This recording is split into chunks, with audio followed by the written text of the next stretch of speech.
Hey guys, it's Peggy at Headshots by Peggy, and I am back with John SWANBECK, and we have so much great things to talk to you about today.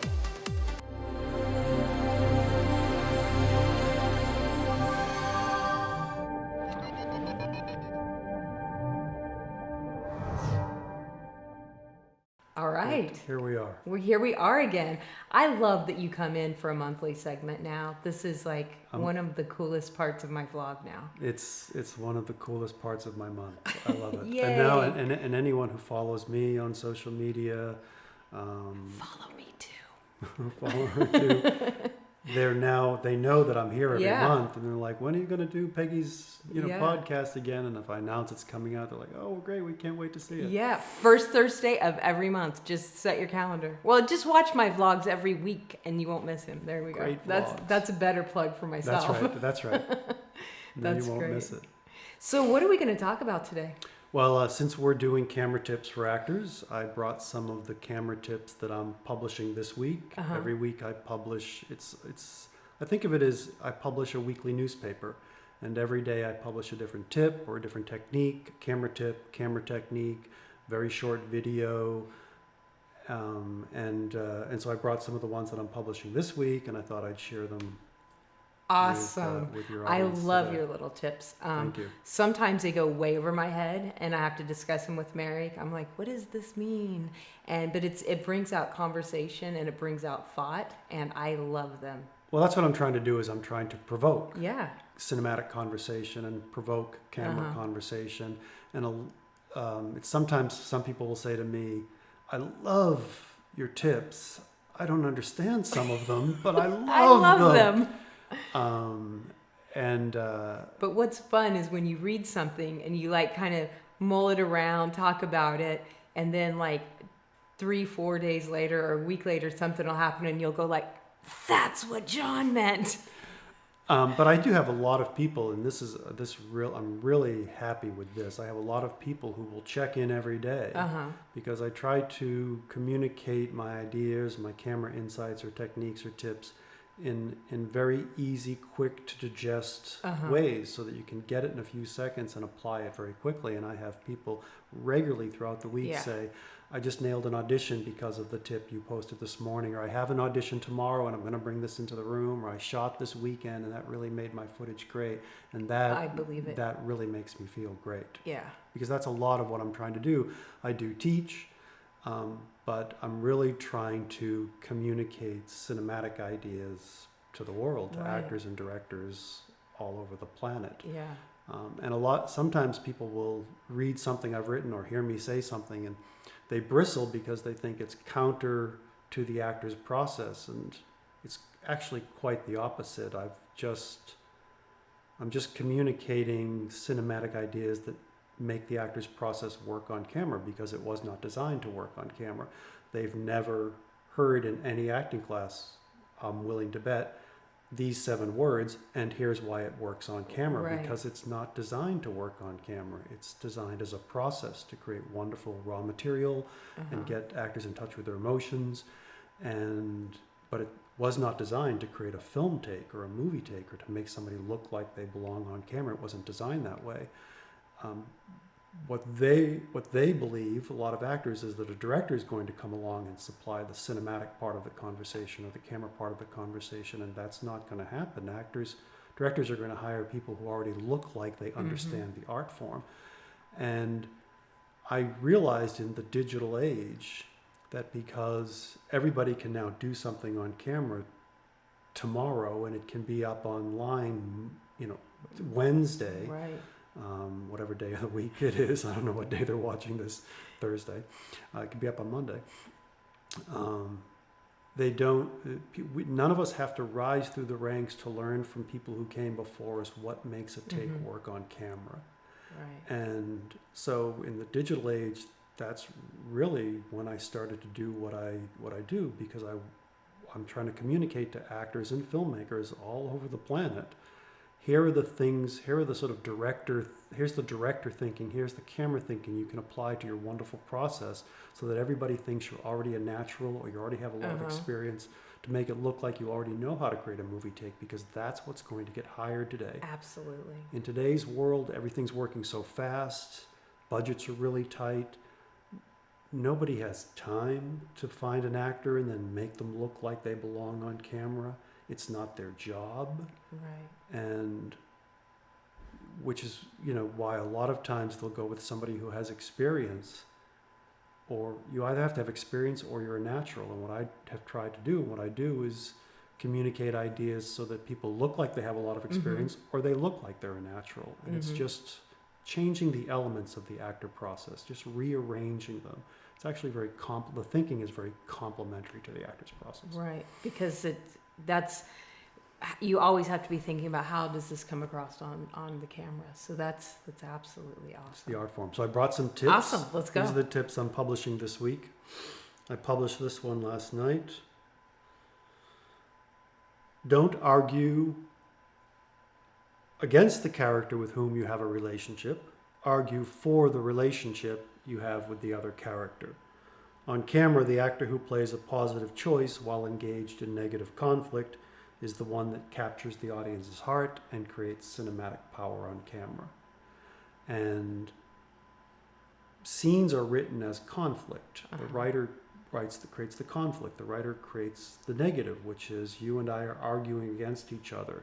And when actors simply do what they think is their only job, which is to make the scene work and to get the scene right, it just creates two people who are arguing, but there's nothing at stake.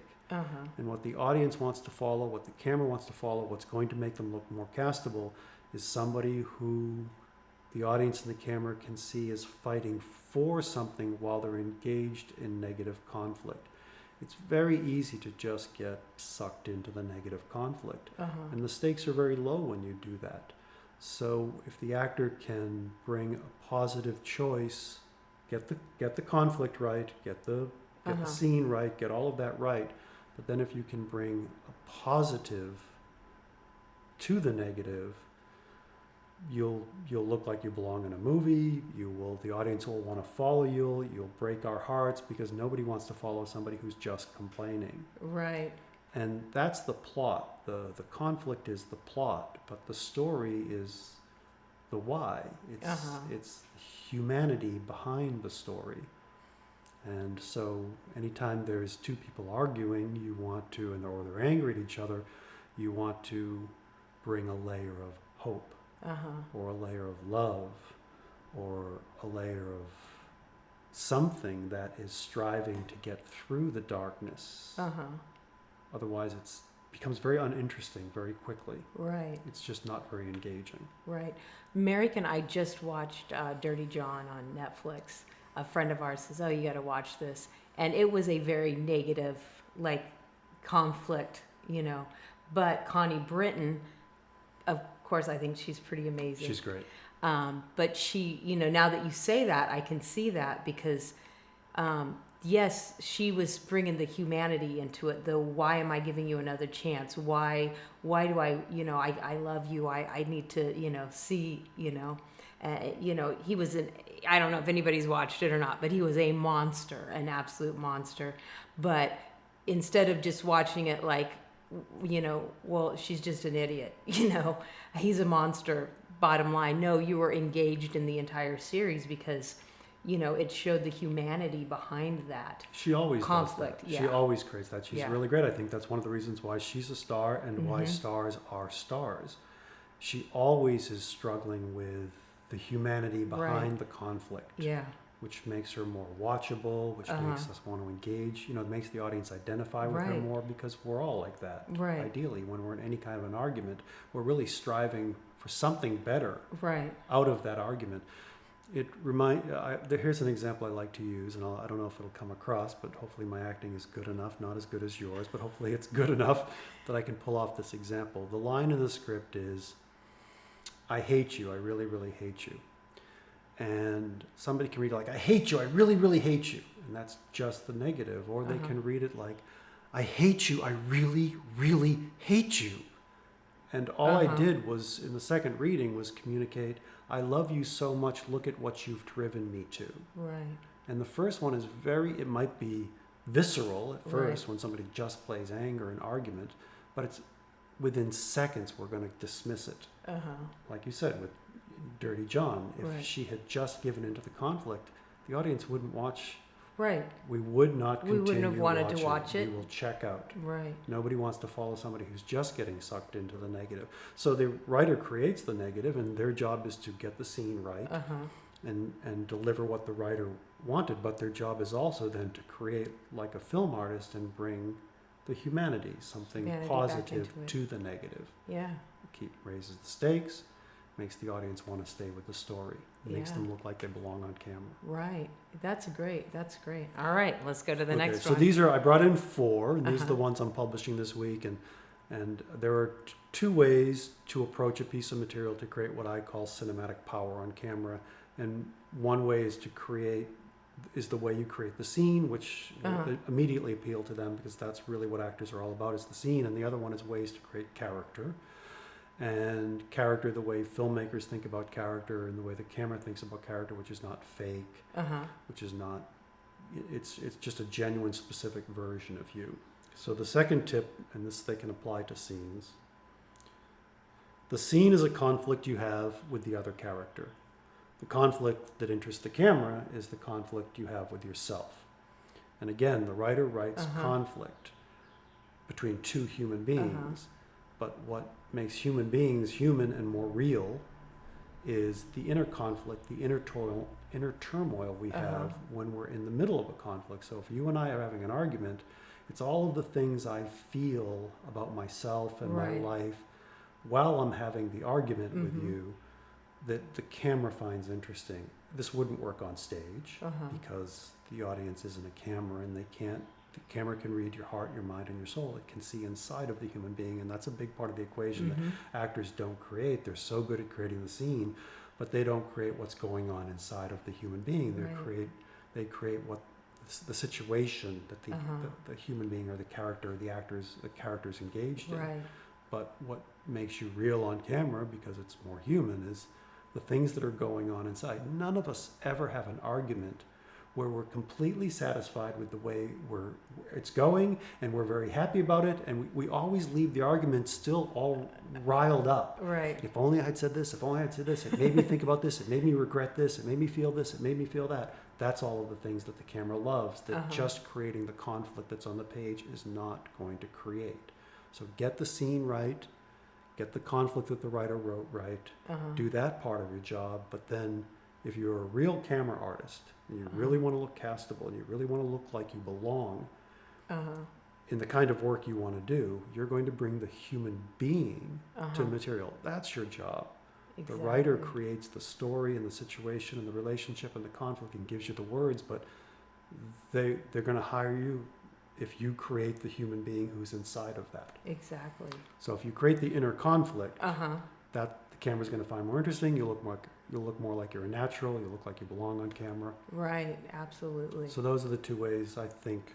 Those are my tips this week for how you can approach the How scene to approach the to scene. look like you belong on camera. All right. So I have a couple now for character. Creating on character is not about branding or types. It's about taking the complex human being that you are, selecting the 1 or 2 specific elements of the complex you, and communicating those to the camera throughout the entire scene. And in life, we're more general Uh-huh. than characters are on camera. That's the art form.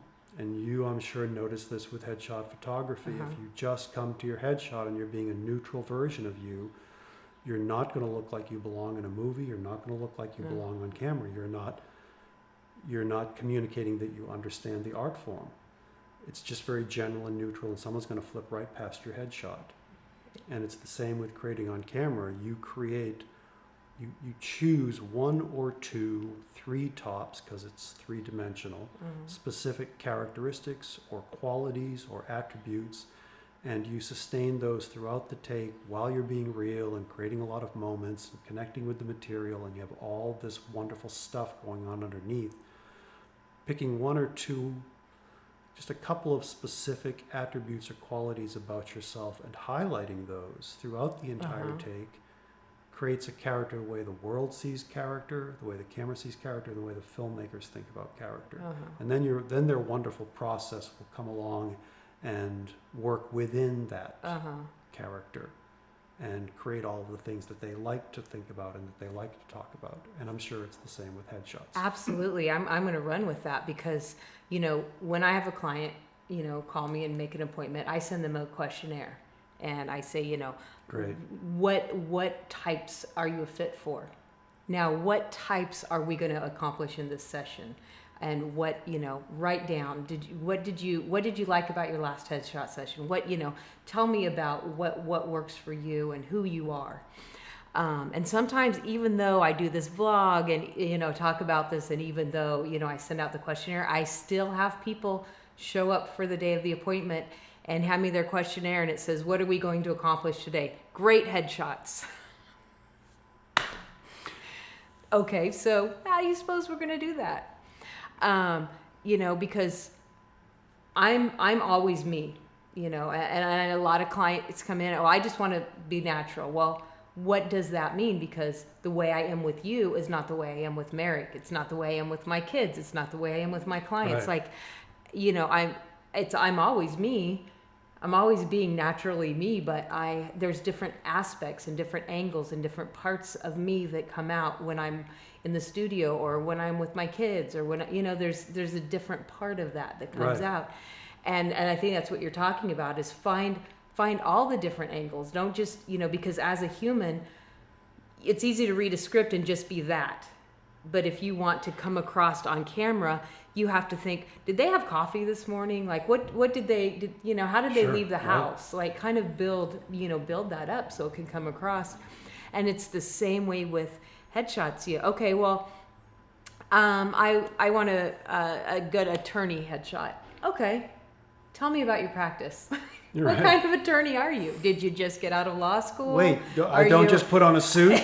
I just don't just put on a suit and comb my hair. I'm an attorney. Exactly. And, you know, I have people come to the studio and they're like, well, I'm wearing a suit, so I'm an attorney. It's like, you know, so if I put scrubs on, you'd let me do a surgery on you? Like, I've got a scalpel. It's the personality in the shoot. Character on camera is personality. And it shows up. And, you know, the more, you know, I'll even show clients sometimes. I'll take the pretty picture that grandma would love, and then we'll talk, and maybe, you know, I'll start talking to them, you know, and then they get into it. They don't even realize that, you know, we start talking about, they get into that role, and then I get that and I show them the difference. I'm like, look at this picture, how empty and flat it is. I mean, it's pretty, it looks great. Flat. It will be flat. But it's flat. Exactly right. That's the difference is if they don't create character in a headshot or character when they're on camera and doing then it a doesn't scene, pop. It is flat. They will be real, but they will be real boring. Real boring. It will be flat. And when a casting director is going through thousands of headshots, you have to have,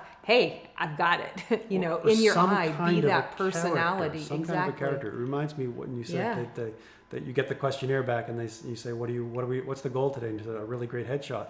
I'll say to actors, so, you know, what I try to do is I show actors and directors, but how to create cinematic power on camera. Right. And then in my sessions, I then direct that cinematic power at their individual careers, which leads to the conversation of what kind of roles do you want to do? And I inevitably hear this answer. I want to do really great roles in really cool stories with really awesome dialogue. Okay, well, we all want that. Exactly. But what kind of a human being do you want to play? Right. And the answer is not, I want to play everything. No. Because nobody's going to figure it out for you. You have to communicate to the world, here's the kind of human being I want to play. And if you want to show range, you show, here are these 5 or 6 different kinds of specific human beings I can play. This is my core. And of course you can branch out from there, but you got to show how you tell that story. What's your character? What's your personality? Who you are? And then let those other things branch out. Right, and I know... And it's not putting you in a box. No, which is what they're terrified of. They're terrified it's going to put you in a box. It doesn't. It just communicates... It just communicates that you, first of all, you know what you're doing on camera, and you think like a filmmaker. I don't think we're I don't think a filmmaker is just somebody who directs. I think every actor is a filmmaker who's an actor. Every DP is a filmmaker who's a DP. Every sound recordist is a filmmaker who's a sound recordist. And it just communicates, I'm a filmmaker. You can hire me. I understand the job. I understand the world. And they're really, I think you guys are terrified of the idea of branding in types. So don't think about it as branding in types. Think about it as specific versions of you. Range, I know that actors tend to think about range as emotional range. I can be happy, I can be sad, it's not. Range on camera is character range, different versions of you. If you really want to be impressive on camera, take the wonderful, complex human being you are and just, you're this very specific version of you, and then you're this very specific version of you, and then you're this very specific version of you, and none of them are fake. They're real, genuine versions of you. And you'll be more castable on camera. Right. And it's important that you know how you look on camera and how that reads. So these tips are important because you have to get into that. Yes. All right. So I've got one more along the lines of creating character for camera. In our hearts, minds, and souls, there is both light and dark always. On camera, it's the dark that makes us identify with you as a flawed human being, and the light that makes us want to follow you through the darkness. Ooh, that's really good. And scenes, again, they create the conflict, they create the negative. The writer creates the dark. I understand there is some, nothing's everything, of course. Right. And there are some scenes where we're showing our relationship by we get along really well. Right. But for the most part, we're all trying to get to the scenes that the writer has created, which explore the darkness of human relationships and situation, to see how human beings survive it or exist in it. And actors will tend to be really brilliant at capturing the darkness, the conflict, the pain, the anger, the agony. They'll be really great at that. But what's going to make the audience identify with you is if you also then bring the light to it. The other thing I like to say is that anger comes from pain, and anger alone, or hope, or love, anger alone on camera is never interesting. It has to come from, there has to be something else. It has to be hurt or heartbreak or joy or love even. Anger can be mixed with love, and it's what you mix anger with. It's really interesting on camera. It's what you mix the darkness with. Right. That's going to make people want to follow you. That's going to make you more castable. That's going to make you look like you belong in a movie. They're really great at going for the darkness. They love it. They love it. They love it. They love it, which is just part of the job. Right. But it'll be very surface. And now that you say that, I have a lot of, especially younger actors that come in, and they always want those characters, and and that's why I guess that's they're drawn to bringing that part out, because maybe that's easy. It's easy to show the pain, but you have to go a little deeper than that and show the love that allowed that pain to happen. Because if there's nothing bigger than that pain there. I mean, like, you could say something to me and it may hurt my feelings, and I'd be like, that was a little off. But if Merrick said the same thing to me, it may just devastate me, because I'm like, why would he say that? Like, I get John, he doesn't really know me, but Merrick, and so that's when you see, is that what you're kind of talking about? Yes, is seeing where that comes from. Yes. Why are you angry? Well, that's when you were talking about Connie Britton. That's one thing that she always brings the light. She always brings the hope. To the darkness, and it's a key element to looking like you're a movie star, to looking like you belong on camera, to make yourself look castable in a headshot or on camera. But the writer doesn't put it on the page. Right, that's your job. That's what the audition is, a job interview to see if you know how to bring the light to the darkness. That's great. It's not just to see if you can capture the darkness. Anybody who has acting classes and is trained can bring the darkness. But the audition is an interview to see if you can bring the light. capture the darkness, but then if you can also bring something to it, Make us feel that. make us feel. Feel That's what I think Yeah. casting directors or anyone means when they say make a choice. Yeah. Getting the scene right the way that the writer wrote it is not making a choice. Right. That's delivering the writer's choice Right. beautifully, brilliantly. Right. But it's not making a choice. Uh-huh. Making a choice is then what you do with that darkness. Right. And so you'll be more of a human being, so you'll be more real on camera. Because we're all 1,000 different things. We're light and dark always, Exactly. like I just said. And we're all obsessed with being real. They're obsessed with being Right. real on camera. If you want to be real on camera, you have to create a real human being, and Uh-huh. not just a good actor who's being real connecting to material. Mm-hmm. You want to be real on camera, you create a real human being, and we're all light and dark always. And the writer will say, here's the darkness, now you bring the light to it. And they want you to do that because also they want the audience to want to follow your character through the right. story. If you're just What's going to happen? if you're just getting sucked into the darkness, everyone's going to tune out. We can appreciate your acting Right. chops. No one's going to watch the next episode. No one's going to follow you through the movie. No, that's No one's going to fight for your absolutely. character. That's the magic of the camera and the movies is we leave a movie and we think, I could save the world if only. I could get the girl or the guy if only. Uh-huh. It taps into our dreams. Right. And if you just play the darkness, it's not gonna. You're not. You have to bring the dream to the nightmare. The writers will create the nightmare, and you have to bring the dream to the nightmare. You nailed it. That is that's good stuff right there. So hopefully some of those things help you. And I publish every week. It's like a weekly newspaper to me, and I try to publish in very easy to digest nuggets, if you will. Tips or techniques or very short videos, and I'm very proud of it. I hear from a lot of people throughout the week saying, I had an audition this morning and the tip you published this morning or last night helped Right. me nail it, or I have an audition tomorrow and I'm going to use this, or I shot over the weekend and these really helped me. Right. That's really what I see as my art form, is communicating cinematic thinking to actors and directors all over the planet so that they can apply it to the wonderful Yeah. actors process to create cinematic power and magic And on you're camera. really good at it. Thank you. Yay. Now, I also want to tell all of our viewers, your book is finally published. It was an online book for a while, but it's published into a paperback now. Like you can physically, and of course you forgot to bring it with you today. I forgot to bring it with me today. You'll put the link at I'll the put the bottom, link. and I'll bring it with me next Yeah. time. We're doing this, Yeah, of course, every every month. So I'll bring it with me next time. But it's a testament. You know, we were talking earlier, and I told you it's a testament to how much people like to hold something in their hands.